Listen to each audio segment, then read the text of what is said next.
All right, first we have multiplicative grouping systems, as well as different numeral systems, such as ciphered numeral systems, positional numbering systems, as well as early computing, the Hindu-Arabic numeral system, and arbitrary bases. There are instances where a simple grouping system developed into what may be called a multiplicative grouping system. In such a system, after a base B has been selected, symbols are then adopted for that.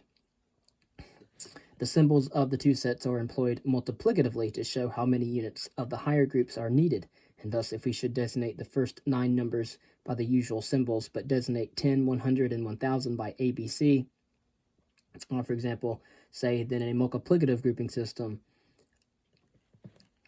we would write 5,625 equals 5C, 6B, 2A, 5. For example, the traditional Chinese-Japanese numerical system is a multiplicative grouping system to base 10.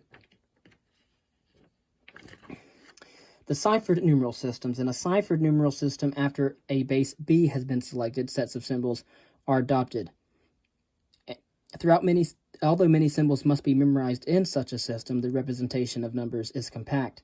The so-called Ionic or alphabetic Greek numeral system is of the ciphered type and can be traced as far back as about 450 BCE.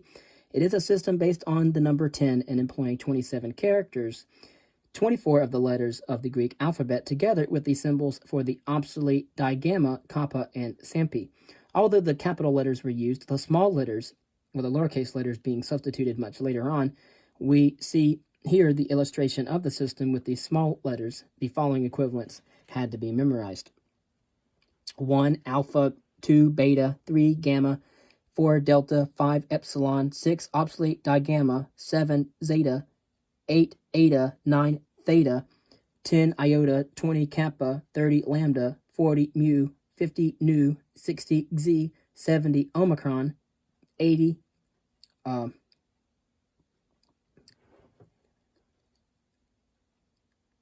p, then 90 obsolete kappa, 100 rho, 200 sigma, 300 tau, 400 upsilon, 500 phi, 600 chi, 700 psi, 800 omega, and 900 obsolete sampi. As examples of the use of these symbols, we have 12 is iota beta, 21 is kappa alpha, and 247 is sigma, upsilon, and zeta. Accompanying bars or accents were used for larger numbers. Other ciphered numeral systems are the Egyptian, Hieratic, and Demotic, the Coptic, the Hindu Brahmi, the Hebrew, Syrian, and early Arabic. The last three, the Hebrew, Syrian, and early Arabic, like the Ionic Greek, are alphabetic ciphered numeral systems. In regard to positional numeral systems, our own numeral system is an example of a positional numeral system with a base of 10. For such a system, after the base B has been selected, basic symbols are adopted. Thus, there are symbols that are frequently called digits in our common system. Thus, a basic symbol in any given numeral representation represents a multiple of some power of the base, the power depending on the position in which the basic symbol occurs. In our own Hindu-Arabic numeral system, for example, the 2 in 206 stands for 2 times 10 to the second power, or simply 200, whereas in 27, the 2 stands for 2 times 10, or 20. It is to be noted that for a complete clarity, some symbol for 0 is needed to indicate any possible missing powers of the base. A positional numeral system is a logical, though not necessarily historical, outgrowth of a multiplicative grouping system. The ancient Babylonians evolved sometime between 2000 and 3000 BCE a sexagesimal system employing the principle of position. And again, we'll talk about Egyptian and Babylonian. Egyptian and Babylonian mathematics in the ancient Orient in our next reading. However, they came up with the numeral system, and it is really a mixed one in that although numbers exceeding 60 are written according to the positional principle, and that of the ancient Babylonians, numbers within the basic 60 group are written by a simple grouping system to base 10. And so this positional numbering system suffered until around 300 BCE from the lack of a zero symbol. The resulting ambiguity on existing clay tablets have offered us the example that it can be resolved only by a careful study of the context. Very interesting is the Mayan numeral system in Mesoamerican society of remote but unknown date of origin, uncovered by the early 16th century Spanish expeditions into the Yucatan Peninsula. This system is essentially a vigesimal one, except that the second number group is 18 times 20 equals 360 instead of 20 to the second power equals 400. The higher groups are of the form 18 times 20 to the nth power. The explanation of this discrepancy probably lies in the fact that the official Mayan year consisted of 360 days. The symbol for zero given in a table or some variant of the symbol is consistently used. The numbers within the basic 20 group are written very simply by dots and dashes, pebbles and sticks, according to the following simple grouping scheme. For example, when I took my first class in astronomy, the dot, a dot would represent 1, and a dash would represent 5. And so if you had 1 dot, it would be 1, 2 dots, 2. If you had 4 dots, it would be 4, and then 5 would be a dash. Then for every number increasing, you would have, for example, for 6, you'd have a dash with a dot for 6. If you 2 dashes for 10, you'd have, for example, 3 dashes for 15. If you had a number, say, 19, it would be 3 dashes and 4 dots. And of course, for number 0, they just had a circle that looked like a plate. And so, in regard to early computing, many of the computing patterns used today in elementary arithmetic, such as those for performing long multiplications and divisions, were developed as late as the 15th century. 2 reasons are usually advanced to account for this tardy development, namely the mental difficulties and also the physical difficulties encountered in such a task. The first of these, the mental difficulties, must be somewhat discounted. The impression that the ancient numerical systems are not amenable to even the simplest calculations is largely based on a lack of familiarity with these systems.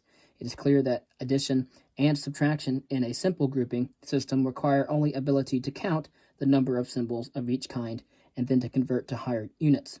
No memorization of number combinations is needed. In a ciphered numeral system, it is sufficient addition and multiplication tables that need to be memorized. The work can proceed much as we do it today.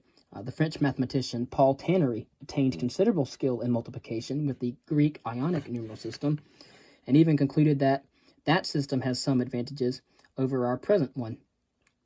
The physical difficulties encountered, however, were quite real. Without a plentiful and convenient supply of some suitable writing medium, any very extended development of the arithmetic process was bound to be hampered. It must be remembered that our common machine-made paper is less than 100 years old. The older rag paper was made by hand, and consequently was expensive and scarce, and even at that was not introduced into Europe until the 12th century CE, although it is likely that the Chinese knew how to make paper 1,000 years before that. And as early paper-like writing material called papyri was invented, or papyrus, by the ancient Egyptians, and then by 650 BCE it had been introduced into Greece. It was made from a water reed called papu. The stems of the reed were cut into long, thin strips and then laid side by side to form a sheet. Then another layer of strips was laid on top of that, and the whole soaked with water, after which the sheet was pressed out and dried in the hot sun. Probably because of a natural gum in the plant, the layers stuck together, and after the sheets were dry, then they were readied for writing by laboriously smoothing them with a round and hard object. Papyrus or papyri was also valuable, and it was too valuable to use in any quantity as mere scratch paper. So another early writing medium was parchment, It was made from the skins of animals, usually sheep and lambs. Naturally, this was scarce and also hard to find. Even more valuable was vellum, which was a parchment made from skin of calves. In fact, so costly was parchment that the custom arose in the Middle Ages of washing the ink off old parchment manuscripts and using them over and over again. Such manuscripts are called palimpsests. Palin, the word again, and psal, rub smooth. In some instances, after the passage of years, the original writing of a palimpsest reappeared beneath the later treatment. Some interesting restorations have been made in this manner. Small boards bearing a thin coat of wax, along with a stylus, formed a writing medium for the Romans of about 2,000 years ago. Before and during the Roman Empire, sand trays were frequently used for simple counting and for the drawing of geometrical figures. And of course, stone and clay were also used very early for making written records. The way around these mental and physical difficulties was the invention of the abacus. The Greek word abax for sand tray, which can be called the earliest mechanical computing device used by humankind. The abacus appeared in many forms in parts of the ancient and medieval world. Let us describe a rudimentary form of abacus and illustrate its use in the addition and subtraction of some Roman numbers. Draw 4 vertical parallel lines and then label them from left to right by M, C, X, and I, and obtain a collection of convenient counters like checkers or pennies. A counter will represent 1, 10, 100, or 1,000 units according to as it is placed on the I, X, C, or M line. To reduce the number of counters which may subsequently appear on a line, we agree to replace any 5 counters on a line by 1 counter in the space just to the left of that line. Any number less than 10,000 may then be represented on our frame of lines by placing not more than 4 counters on any line, and not more than 1 counter in the space just to the left of that line. And so, represent the first of the 2 numbers by counters on the frame as illustrated.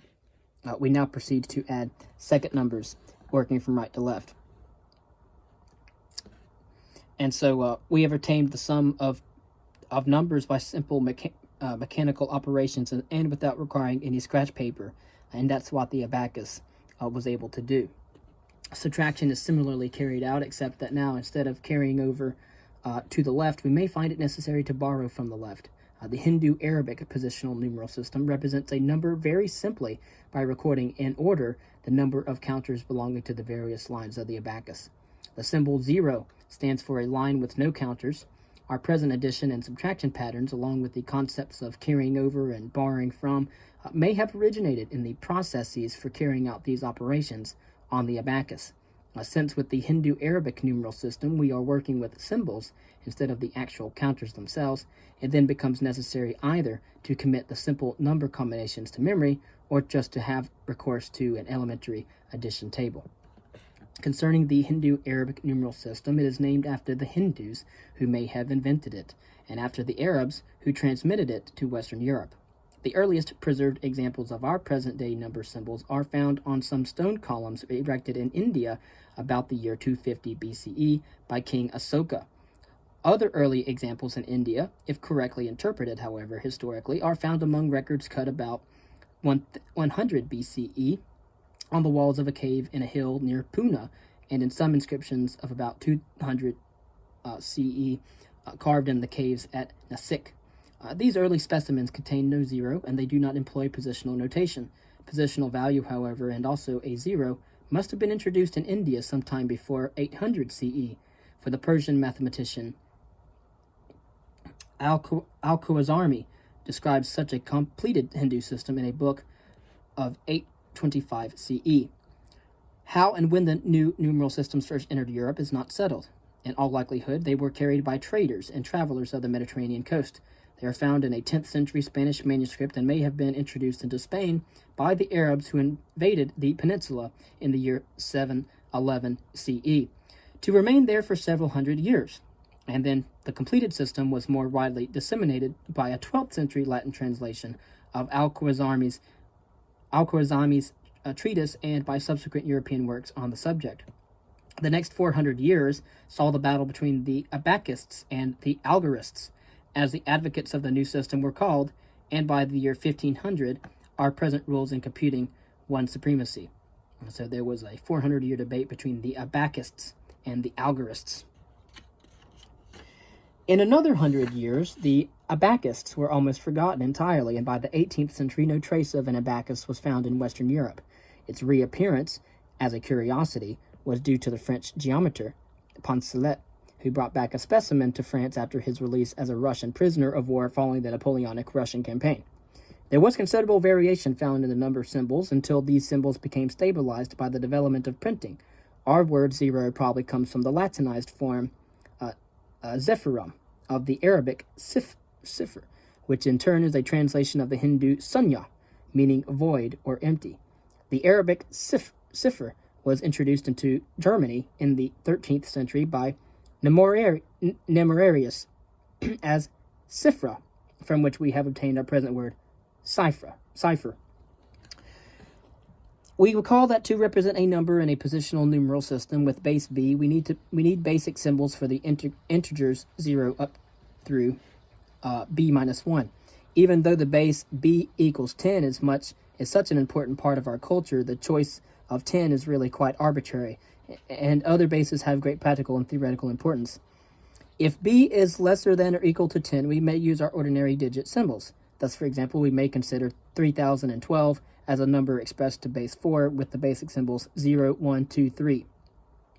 To make clear that the number is considered as expressed to base 4, we shall write it as 3012 with the subscript 4, with the base of 4. When no subscript is written, it will be understood in this treatment that the number is expressed to the ordinary base 10. If b is greater than 10, we must augment our digit and symbols by some new basic symbols, for we always need b basic symbols, and thus if b equals 12, we may take 0, 1, 2, 3, 4, 5, 6, 7, 8, 9, t, e, etc. for our basic symbols, where t and e are symbols for 10 and 11. And thus, as an example, we might have 3t, 1e, with the subscript 12. It is easy to convert a number from a given base to the ordinary base of 10. And